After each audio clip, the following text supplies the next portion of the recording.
Hello, all of you.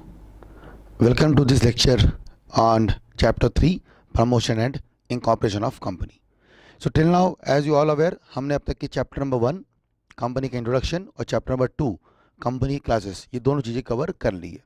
आज हम शुरू करेंगे कंपनी का promotion as well as incorporation. Right. अब तक आपने क्या जाना? आपने ये जाना कि कंपनी क्या होती है, और चैप्टर 2 में आपने जाना कि कंपनी कितने प्रकार की होती है. So now you are very much comfortable now that company बनाना बहुत अच्छी चीज़ है कंपेयर टू पार्टनरशिप फर्म या फिर HUF. सो बिकॉज कंपनी अच्छी है तो क्यों ना कंपनी को बनाई जाए.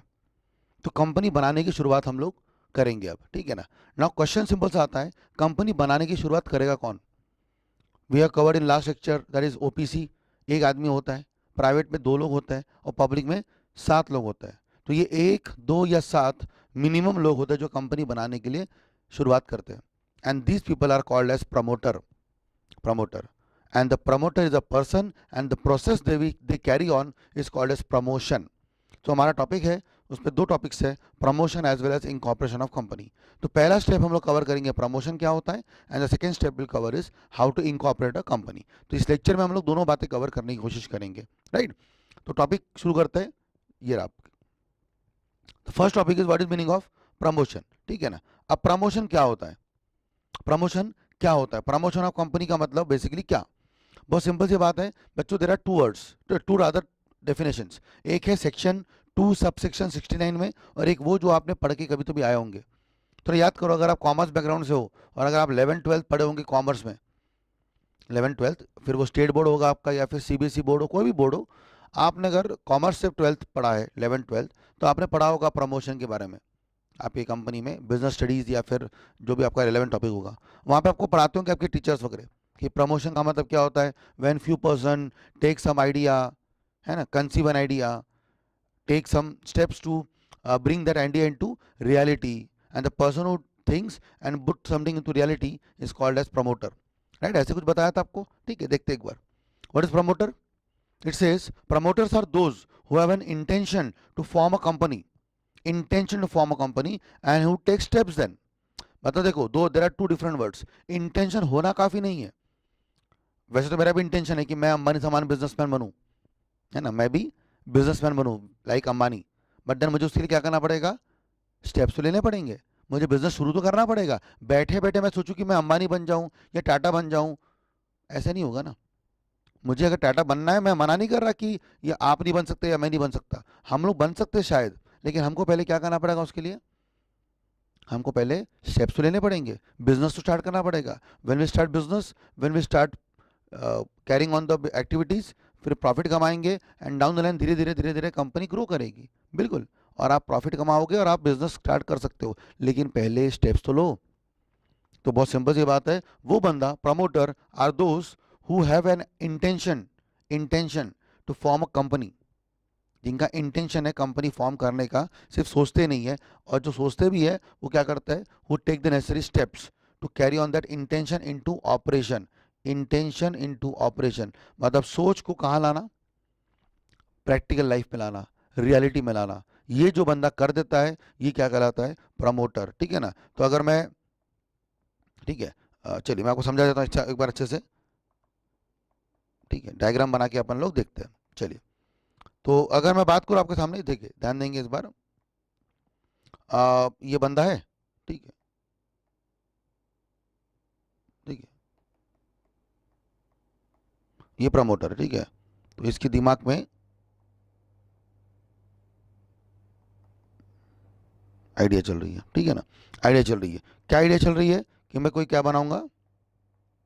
कंपनी बनाऊंगा. तो ये जो प्रोसेस है ना, आइडिया, ये आइडिया इनटू रियलिटी, ये प्रोसेस क्या कहलाता है? प्रमोशन. ठीक है. तो आपको डायग्राम समझ में आ रहा होगा. थोड़ा फनी से बनाता हूँ मैं नॉर्मली में, लेकिन ध्यान में रहेगा कि ये बंदा दिमाग में कुछ सोच रहा है कि मैं कुछ बिजनेस करूँ, मैं कुछ प्रोफेशन करूँ, सोच रहा है. सोचते सोचते उसने क्या कर दिया? उस चीज़ को एक्चुअली एग्जीक्यूट कर दिया है, और वो कंपनी बना रहा है, रियलिटी. ये प्रोसेस क्या कहलाएगी? प्रमोशन. ये बंदा क्या कहलाएगा? प्रमोटर. तो प्रमोटर, प्रमोशन, सिंपल. ठीक है. Promotion is a process, promoter is a person. Right. तो ये एक डायग्राम अपन ने कवर किया. चलिए, आगे, ये तो हो गया मीनिंग, इंग्लिश में मीनिंग है, मैंने कोई लॉ की बात नहीं की। बट अपन अभी पढ़ते हैं as per section 2 sub section 69। Section 2 sub section 69, it is a definition given by companies act obviously, ठीक है। कंपनी एक्ट 13 ने डिफाइन किया है प्रमोटर कौन होते हैं, ठीक है। कौन होते हैं प्रमोटर देखने के लिए, ठीक है, चलिए यहाँ पे ध्यान देंगे। पहला, प्रमोटर कौन होता है? लॉ बोलता है any person who has been named in the prospectus, जिस बंदे का नाम कहां पे मेंशन किया जाएगा, प्रॉस्पेक्टस में, वो बंदा कौन है? कंपनी का प्रमोटर है। और सही बात है, हम लोग चैप्टर नंबर 8 पढ़ेंगे कुछ समय बाद, प्रॉस्पेक्टस, जिसका नाम अगर प्रॉस्पेक्टस में मेंशन होता है वो बंदा कंपनी का क्या होता है? प्रमोटर होता है। अच्छा, और जिसको प्रॉस्पेक्टस में नाम डालना है वो बंदा प्रमोटर बन के काम करने के लिए क्या दिया होगा? उसने कंसेंट दिया होगा। बिना कंसेंट दिए कोई बंदा प्रमोटर नहीं बनता। तो पहला बात बहुत सिंपल सा है, जिस बंदे ने अपना नाम दर्ज कराया है कहाँ पे? प्रॉस्पेक्टस में, जिसको पढ़कर लोग क्या करते हैं? कंपनी पे रिलाय करते हैं, बिलीव करते हैं, अपना पैसा इन्वेस्ट करते हैं। इतना बड़ा डिसीजन लेते हैं सिर्फ क्या पढ़ के? प्रमोटर के वो नाम को देखकर, क्योंकि उसका नाम कहाँ पे मेंशन्ड है? प्रॉस्पेक्टस में। तो प्रमोटर बहुत बड़ा इंसान हुआ। तो पहला बुलाव बोलता है any person who has been named in the prospectus, पहला पॉइंट, ठीक है।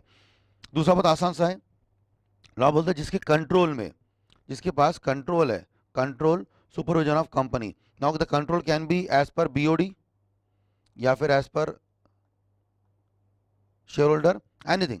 कंट्रोल कैसे भी आ सकता है, बोर्ड ऑफ डायरेक्टर बन के आ सकता है, शेयर होल्डर बन के आ सकता है। अगर आपके पास कंपनी के 25-30% के ऊपर शेयर है, 50% के ऊपर शेयर है, तो आपके पास कंपनी का क्या आ गया? कंट्रोल आ गया, तो आप प्रमोटर हो गए। अगर आप कंपनी के बीओडी है, डायरेक्टर है, और आपके पास कंट्रोल है, तो वो भी है। और आपने पढ़ा भी होगा, कोई याद है एग्जाम्पल? हमने पढ़ा था लास्ट चैप्टर में, होल्डिंग कंपनी।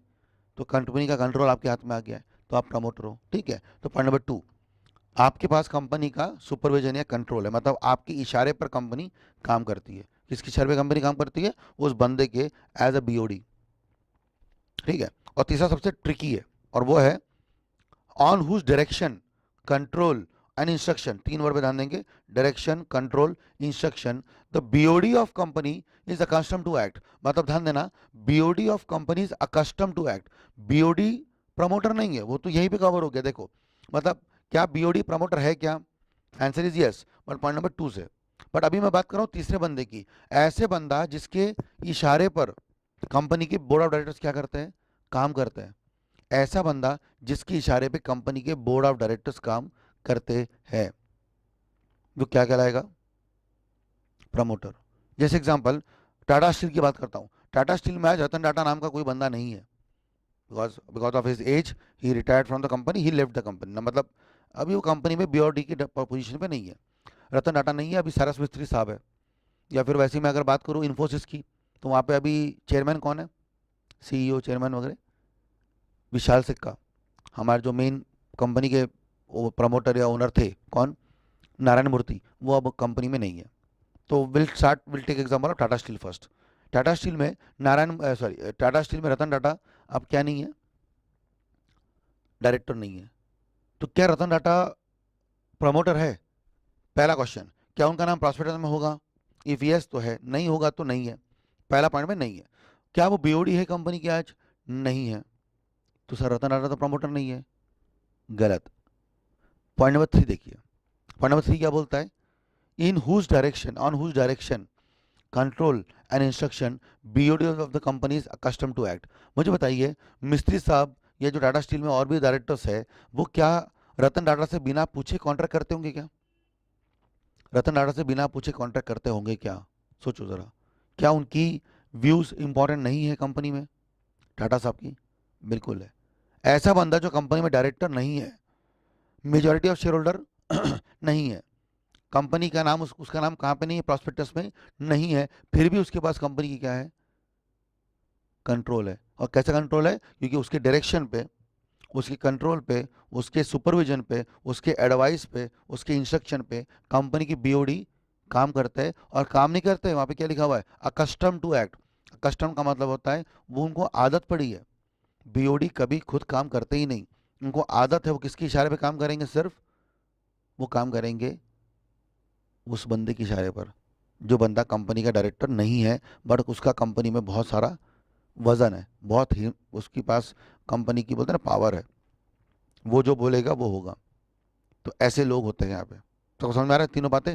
तो promoter section 2 sub section 69 what is says, पहला point, any person who has been named in the prospectus, जिसका नाम प्रॉस्पेक्टस में है। दूसरा दूसरा जिस बंदे के पास कंपनी की सुपरविजन या कंट्रोल है एज एज डायरेक्टर या फिर शेयर होल्डर। तीसरा जो डायरेक्टर भी नहीं है, शायद शेयर होल्डर भी नहीं, लेकिन उसके पास इतना वजन है कि वो बंदा कंपनी का, ठीक है, बीओडी को कंट्रोल कर सकता है, इतनी बड़ी पावर। अभी मुझे बताओ, जैसे नागपुर शहर में जहाँ पे मैं रहता हूँ, वहाँ पे कई सारी कंपनीज है जहाँ पे मैं उनके लिए प्रैक्टिसिंग का काम करता हूँ, एडवाइस का काम करता हूँ ना। एक कंपनी है, मैं नाम लूंगा नहीं उसका, लेकिन एक कंपनी ले ले। उस कंपनी में मैं जाके क्या करता हूँ, एडवाइस करता हूँ। मेरे एडवाइस पर, मेरे बोलने पर कंपनी की बीओडी उस कंपनी में काम करते हैं, क्योंकि मैं कंपनी में नागपुर में हूँ, सीएस हूँ, और काफ़ी साल से काम कर रहा हूँ। तो मेरे को जानते हैं लोग वहाँ पे, कई सारे लोग। तो मेरे पास बहुत सारी कंपनी का काम है नागपुर में।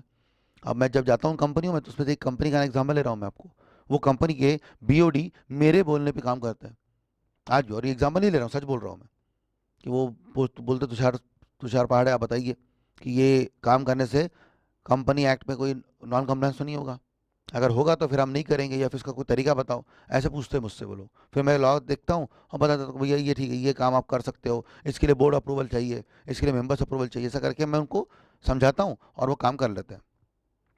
राइट, तो ये मैं करता हूँ नॉर्मली। अब मुझे बताइए, मेरे इशारे पर कंपनी के बीओडी काम करते हैं, तो क्या मैं प्रमोटर हुआ?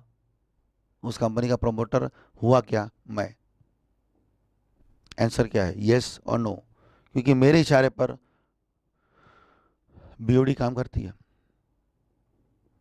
मैं प्रमोटर बिल्कुल नहीं हूं, बिल्कुल नहीं हूं। क्योंकि मैं कौन से कैपेसिटी में काम करता हूं कंपनी में? I work in a professional capacity, and if someone work in a professional capacity, वो कंपनी का प्रमोटर नहीं होता। A person who is a companies internal purpose, person जो कंपनी के अंदर में रहकर कंपनी की ग्रोथ के लिए, कंपनी के हित के लिए सोचता है, वो कंपनी का प्रमोटर हो सकता है। मैं कंपनी के लिए काम करता हूँ, बदले में पैसे भी चार्ज करता हूँ, आई चार्ज फीस। तो मैं कंपनी का आउटसाइडर हूँ, मैं कंपनी का प्रमोटर बिल्कुल भी नहीं हूँ। भले ही मेरे इशारे पे कंपनी के बीओडी काम करते होंगे, पर ऐसा इशारा नहीं, ऐसा डायरेक्शन नहीं, क्योंकि उसके लिए तो मैं पैसे चार्ज कर रहा हूँ ना, तो ये कोई मज़ा नहीं आया। ठीक है, तो पॉइंट नंबर ये आप ध्यान देंगे। ठीक है, चलिए, तो ये हुआ आपका प्रमोशन ऑफ कंपनी। ठीक है, आगे बढ़ते हैं। ये एक बहुत आसान टॉपिक है। कंपनी प्रमोशन के पहले, मतलब कंपनी सॉरी प्रमोशन के समय और कंपनी बनने के पहले, क्या प्रमोटर कंपनी के नाम से कॉन्ट्रैक्ट कर सकते हैं क्या? बहुत सिंपल सा क्वेश्चन पूछ रहा हूं मैं। Can the promoter of the company contract with outsiders in the name of company? And the answer would be clearly no. Promoter company के नाम से कॉन्ट्रैक्ट कैसे कर सकता है? वो नाम जो है ही नहीं, उसके नाम से कॉन्ट्रैक्ट करना बेबुनियाद है। उसके नाम से कॉन्ट्रैक्ट कंपनी नहीं कर सकती, या प्रमोटर नहीं कर सकते। लेकिन थोड़ा ध्यान देंगे जो टॉपिक पढ़ाने वाला हूँ। व्हेन आई से द वर्ड रेटिफाई, मतलब होता है टू एक्सेप्ट। ठीक है, रेटिफाई का मतलब होता है टू एक्सेप्ट इट। now देखिए एक बार, एनी कॉन्ट्रैक्ट बिटवीन इनकॉर्पोरेशन, मतलब कंपनी के प्रमोशन और इनकॉर्पोरेशन के बीच में, between corporation, can be accepted और कंफर्म्ड, बट उसकी शर्त है, if adopted by members, members ने उसको क्या किया है, अडॉप्ट किया है। और अगर नहीं अडॉप्ट किया मेंबर ने, कब? कंपनी बनने के बाद, तो लायबल कौन होगा? प्रमोटर पर्सनली लायबल होंगे। आपको समझना अच्छे से, तो यहाँ पे आ जाओ इस साइड में। ठीक है, देखो बहुत सिंपल सा ऑप्शन बताया मैंने आपको, दो चीजें, एक्सेप्ट होगा या नहीं होगा। इफ एक्सेप्ट होगा तो कौन लायबल होगा?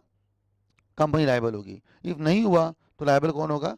प्रमोटर पर्सनली लायबल होगा। जैसे मान लो मैं और मेरा एक मित्र है, ठीक है, रंजीत। ठीक है, रंजीत, रंजीत वो वाला नहीं, हाँ हाँ वो रंजीत नहीं, ठीक है ना। रंजीत मतलब दोस्त अच्छा एक रंजीत। खैर, तो रंजीत और मैं, हम कंपनी बना रहे हैं। ठीक है, और कंपनी बनाकर हम लोगों ने कॉन्ट्रैक्ट क्या किया कि मैं और रंजीत हम लोग क्या करेंगे, बिजनेस करेंगे, डिवाइड भी काम डिवाइड कर लिया है। और हमने लोगों से कॉन्ट्रैक्ट करना शुरू कर दिया कि पैसे दो, या फिर बिल्डिंग परचेस करना, असेट्स परचेस करना, टेबल चेयर्स परचेस करना, ये सब काम हमने शुरू कर दिया ना। क्वेश्चन सिंपल सा है, क्या हम, मतलब मैं और रंजीत, ये काम शुरू कर सकते हैं क्या? शुरू कर सकते हैं क्या? कंपनी बनी ही नहीं है। लॉ बोलता है सर दो बातें हैं, बहुत सिंपल सी। अगर ये कॉन्ट्रैक्ट मैं अपने नाम पे करूं पहले, और कॉन्ट्रैक्ट में क्या डालू, क्लॉज डालू कि जिस दिन कंपनी क्या होंगी, इनकॉर्पोरेट, ये कॉन्ट्रैक्ट कौन एक्सेप्ट कर लेगी? कंपनी। मैं फिर से बता रहा हूँ, मैं और रंजीत जब थर्ड पार्टी से कॉन्ट्रैक्ट करेंगे तो कॉन्ट्रैक्ट में क्या करेंगे, कॉन्ट्रैक्ट में लिखेंगे कि कॉन्ट्रैक्ट कर रहे हैं तुषार पहाड़े और रंजीत, और कॉन्ट्रैक्ट का क्लॉज क्या है कि जिस दिन कंपनी क्या हो जाएगी, incorporate, the contract will be handed over in the name of company. इससे क्या होगा, ये कॉन्ट्रैक्ट जायज हो जाएगा और कंपनी क्या करेगी, उसको आफ्टर इनकॉर्पोरेशन मेंबर्स के थ्रू रेटिफाई कर लेगी। बिल्कुल। लेकिन अगर मैंने कॉन्ट्रैक्ट शुरुआत से किस नाम से किया है, इन the name of company directly, sir वो तो कंपनी बनी ही नहीं है, तो कंपनी नाम से कॉन्ट्रैक्ट कैसे होगा, वॉइड रादर वॉइड एब इनिशियो, वॉइड एब इनिशियो। और लायबल कौन होगा इस कॉन्ट्रैक्ट के लिए, मैं और रंजीत खुद। कंपनी लायबल कभी नहीं होगी क्योंकि कंपनी ने कभी कॉन्ट्रैक्ट मुझसे किया ही नहीं, ये कंपनी ने कभी नहीं मुझे बोला कि तुम कॉन्ट्रैक्ट करो, और ऐसे में लायबल होगी वो प्रमोटर की पार्टी। तो ये बहुत सिंपल सा फ्लो चार्ट बनाया मैंने आपके लिए। तो अगर एक्सेप्ट किया गया है तो लायबल कौन होगा, प्रमोटर खुद, ये सॉरी एक्सेप्ट किया है तो फिर तो कंपनी लायबल होगी, एक्सेप्ट नहीं किया है तो प्रमोटर खुद लायबल होगा। तो ये बहुत इंपॉर्टेंट टॉपिक था कि रेटिफिकेशन ऑफ कॉन्ट्रैक्ट मतलब, बेस्ट आंसर फिर से क्या है मेरा, कि प्रमोटर ने कॉन्ट्रैक्ट नहीं करना चाहिए इन the name of company before incorporation, और करते हैं तो वो क्लॉज डालना चाहिए। कौन सा क्लॉज, कि कॉन्ट्रैक्ट कर रहे हैं promoter on behalf of company suppose to be incorporated, जो इनकॉर्पोरेट होने की कगार पर है, और once the company will incorporated the contract will be handed over to the company. ये लाइन अगर लिख देंगे तो बेस्ट है, बट अदरवाइज तो मुश्किल है। ठीक है, तो ये पॉइंट भी आप ध्यान रखते हुए चलेंगे। उसके एक बहुत फेमस केस भी है, इसको पढ़िएगा एक बार आप, केलनर वर्सेस बैक्स्टर। ठीक है, ये बार मॉड्यूल में है आपके, पढ़ना, ठीक है ना क्योंकि मैं हर चीज़ आपको रिवीजन बैच में भी कवर नहीं करा पाऊंगा। चलिए, will cover the topic now, legal position of promoter. Promoter कौन है कंपनी का, उसकी क्या पोजीशन है कंपनी में। लॉ ने बहुत सिंपल सा पूछा है, क्या प्रमोटर कंपनी का एजेंट है, क्या क्या कंपनी का प्रमोटर एजेंट है, ये क्या कंपनी में प्रमोटर ट्रस्टी है। तो लॉ ने क्या बोला, वो सिंपल सा पॉइंट देखिएगा। लॉ बोलता है he is neither an agent nor an trustee, ना वो कंपनी में एजेंट है ना वो कंपनी में ट्रस्टी है, but he occupies fiduciary position. ना एजेंट है ना ट्रस्टी है, but he occupies fiduciary position. क्या मतलब होता है ये, क्यों नहीं एजेंट हो, क्योंकि सर आपने पढ़ा होगा अच्छे से, एजेंट के लिए क्या जरूरी है, प्रिंसिपल। और प्रिंसिपल मतलब कौन, मालिक। मालिक वो जो कंपनी को क्या करता, जो प्रिंसिपल एजेंट को क्या करता है, अपॉइंट करता है। It's a principal who appoint agent, और हमारे यहाँ पे कौन है, एजेंट है, प्रमोटर एजेंट है, और वो एजेंट क्या बना रहा है, कंपनी बना रहा है मतलब कैसी वाली बात हो गई कि एज, मतलब पहली बार सुन रहा हूं मैं कि एजेंट क्या कर रहा है, अपने प्रिंसिपल को बना रहा है, क्योंकि मैं तो ये सुना है कि प्रिंसिपल क्या करता है, एजेंट को खड़ा करता है। मतलब it's principal who appoint agent, यहाँ तो ऐसा हो रहा है कि एजेंट किसको खड़ा कर रहा है, प्रिंसिपल को। अजीब लग रहा है ना आपको सुनने में, इसलिए लॉ बोलता है कि नहीं, दोनों नहीं। एक बार पढ़ लेते लाइन, ठीक है ना। देखो क्या बोला है, he is neither an agent nor a trustee of the company because the company as a company is not in existence. वो कंपनी के लिए ना एजेंट है ना ट्रस्टी, क्योंकि मेन आंसर सिंपल सा है, कंपनी किस पे नहीं है, एग्जिस्टेंस में नहीं है। और अगर कंपनी नहीं है तो प्रिंसिपल नहीं है, प्रिंसिपल नहीं रहेगा तो फिर वो एजेंट कैसे हुआ। अच्छा, कंपनी नहीं है मतलब कौन नहीं है, ऑथर नहीं है, बेनिफिशियरी नहीं है, नो बेनिफिशियरी नो ऑथर। अगर आपने पढ़ा होगा ट्रस्ट डीड, ट्रस्ट एक्ट है ना आपका, लॉ ऑफ ट्रस्ट होगा, आपने पढ़ा होगा इकोनॉमिक एंड कमर्शियल लॉ में, आपको एक लॉ ऑफ ट्रस्ट है, वो पढ़ना एक बार। तो ट्रस्ट बनाने के लिए तीन लोग चाहिए, ऑथर, बेनिफिशियरी एंड ट्रस्टी। अब अगर आपको लगता है कि प्रमोटर कौन है, ट्रस्टी है, तो देन मुझे बताइए ऑथर कौन है, अब मुझे बताइए बेनिफिशियरी कौन है, कोई भी नहीं है। तो फिर प्रमोटर ट्रस्टी किसके लिए आया, इसलिए ना प्रमोटर ट्रस्टी है ना प्रमोटर एजेंट है, दोनों आंसर रॉन्ग है। हाँ, बट ये लाइन बहुत इंपॉर्टेंट थी, ही ऑक्यूपाइज अ फिड्यूशरी पोजीशन। ये क्या मतलब होता है, ही ऑक्यूपाइज अ फिड्यूशरी पोजीशन मतलब क्या, position of trust, position of trust which requires full disclosure of facts, position of trust. अब सर आप बोलेंगे सर ये क्या डबल डबल मीनिंग वाली बातें कर रहे हो, अभी बोलते हो सर वो ट्रस्टी नहीं है, अब भी बोलते हो वो ट्रस्टी है कि नहीं है। अभी आपने बोला ट्रस्टी नहीं है, अब बोलते हो sir he is a having fiduciary position. And what is meaning of fiduciary position, कभी डिक्शनरी में चेक करना, फिड्यूशरी पोजीशन का मतलब होता है position of trust, fiduciary position का मतलब होता है पोजीशन ऑफ ट्रस्ट। ठीक है, मैं लिख देता हूं यहाँ पे, position of trust, fiduciary position. अब ये यहाँ पे लिखा है ट्रस्ट है, पर यहाँ पे बोलता हूँ कि ट्रस्टी नहीं है। क्या है ये? ट्रस्ट है, ट्रस्टी नहीं है।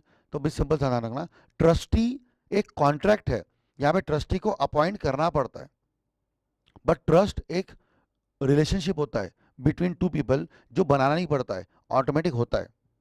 जैसे एग्जांपल, आपने मेरे लेक्चर्स बाय किए, अभी आप मेरे लेक्चर्स पढ़ रहे हो, समझ रहे हो, अभी आपके पास अच्छा टाइम है पढ़ने के लिए, 2-3 बार आप इसको पढ़ेंगे, रिवाइज करेंगे, एग्जाम देंगे। अच्छा, अब जब आप मुझसे पढ़ रहे हो तो क्या मुझ पर आप ट्रस्ट कर रहे हो? मैं भी, हाँ, ठीक है ना, कर रहे होंगे, तभी तो आपने मेरी डीवीडीज क्या की होंगी, बाय की होगी। तो अगर आप मेरी डीवीडीज को, लेक्चर्स को सुन रहे हैं, तो आप मुझ पर ट्रस्ट कर रहे हैं। कभी मैंने बोला आपसे मुझ पर ट्रस्ट करो? नहीं। कभी आपके माँ बाप ने बोला आप ट्रस्ट करो मुझ पर? नहीं। कभी आपने मुझे बोला तुषार सर हम आप पे ट्रस्ट करें क्या? नहीं। हम एक दूसरे पे ट्रस्ट ऑटोमेटिक कर रहे हैं। When you go to a doctor, do you ask him that should I trust on you? No, but when you go to a doctor, it is implied that you are trusting on him, and doctor also trust on you that आप उसको सब कुछ सही से बता रहे हो। If you hide from doctor, बीमारी की पता नहीं चल पाएगी अच्छे से। Same example, if you go for a lawyer, you expect that lawyer पे आपका लॉयर पे क्या होगा? ट्रस्ट होगा। आपको लगता है लॉयर आपको केस जिता देगा, और लॉयर को भी लगता है कि आपने सब बातें क्या की है, लॉयर को सब बताइए। It's all example of position of trust, full disclosure. बार बार वही मतलब है, full disclosure of fact. You will tell everything to the lawyer, you will tell everything to the doctor. When I'm teaching you, I'm telling everything properly. Though it's a revision batch, still I'm telling you the things in detail. मतलब you can just imagine, अगर आप मेरे revision regular batch में आएंगे तो मैं आपको कितना डिटेल में पढ़ा सकता हूँ, आप सोच सकते हो। रेगुलर बैच में वो तो ऐसा है कि अभी रिविजन बैच में मुझे सब कुछ खत्म करना है इन अ शॉर्ट ड्यूरेशन, तो अपन ये पढ़ रहे हैं। Full disclosure of fact, and for that we have a very famous case also, जो आपके नीचे में एक दिया होगा, Erlanger versus New Sombrero Phosphate. Erlanger versus New Sombrero Phosphate Company. ठीक है, केस एक है, मैं बताता हूँ आपको। तो लॉ बुक बोलता है कि he occupies a fiduciary position of trust. Now what was the case of Erlanger? इस पे क्या हुआ था, देखो, एरलैंगर एक कंपनी का एक एसोसिएट था, ठीक है ना, एक ऑर्गेनाइजेशन का। उसने एक कंपनी बनाई एरलैंगर ने, and what he did, he made a company, and उसने क्या किया, कंपनी बनाने के पहले एक आइलैंड परचेस किया 5,000 पाउंड में, and the island was of phosphate. दिख रहा होगा आपको फॉस्फेट, ठीक है। तो आइलैंड में माइंस थी फॉस्फेट की, उसने आइलैंड परचेस किया 5,000 पाउंड में, सॉरी, पहले आइलैंड परचेस किया, फिर कंपनी बनाई, and what he did, he transferred the whole island in the name of company. पहले कंपनी बनाई, सॉरी, पहले आइलैंड परचेस किया, फिर कंपनी बनाई, एंड कंपनी बनाने का मेन मुद्दा क्या था, that he want to transfer all that island into the company।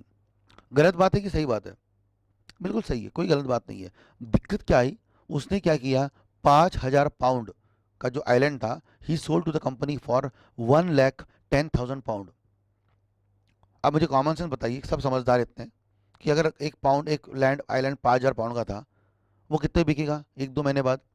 6,000 pound में, 7,000 पाउंड में। अरे मान लिया बहुत महंगा पड़ गया तो भी कितना, double, 10,000 pound. But at what rate he sold, 1,10,000 pound. गलत किया ये उसने? आंसर नहीं, गलत ये भी नहीं है। आप कमाओ, आप कमाओ। मैंने क्या बोला यहाँ पे, पढ़ी अच्छे से। It requires full disclosure of facts including any profit made by him. मेरा मेन मोटो क्या है, आपको जो करना है करो, आप सिर्फ क्या करो, डिस्क्लोज करो, हाइड मत करो। If you see this case in the notes as well as in the module, if you understand this topic, what he did is he earned the profit, that's not issue. Profit कमाना सबकी अधिकार की बात है, that's okay, but then छुपा कर, hide करके, ये गलत है सर, ये बहुत गलत है। आप पे कंपनी क्या कर रही थी, ट्रस्ट कर रही थी, ट्रस्ट कर रही थी। ट्रस्ट ही नहीं है प्रमोटर, बट कंपनी पे ट्रस्ट किया जा रहा है, कंपनी ट्रस्ट कर रही है प्रमोटर पे कि प्रमोटर सही सही करेगा। और प्रमोटर आज क्या करता है देखो आप।